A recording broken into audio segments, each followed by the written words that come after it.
Cherry blossom আকিরার রংধনু রামধনু। Akira ছিল একদম চুপচাপ, লাজুক এক মেয়ে।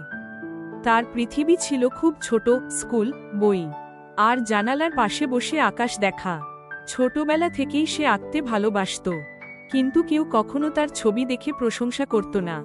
সবাই বলতো, তুমি ডাক্তার হবে, শিল্পী নয়।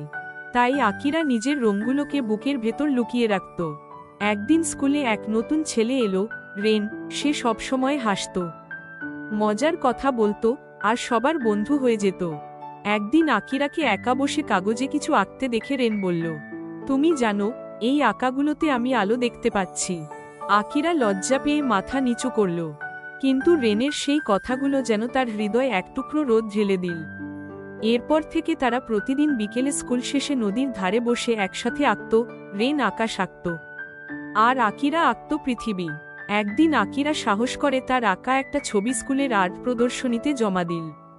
তার চিত্রের নাম ছিল রংধনু, যেখানে 7টা রং মিশে একটা হাসি তৈরি করেছিল। সেই দিনটাতেই আকিরার জীবন বদলে গেল।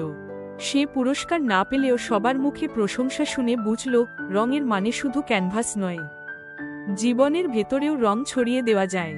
প্রদর্শনীর শেষে রেন তার হাতে একটা ছোট্ট কার্ড দিল। তাতে লেখা ছিল, তুমি আঁকছো বলে পৃথিবীটা একটু বেশি সুন্দর। সেদিন সূর্যাস্তের আলোয় আকিরার চোখে জল ঝিলমিল করছিল, কিন্তু সে জানত ওটা দুঃখের নয়, নিজের ওপর বিশ্বাস ফিরে পাওয়ার আলো।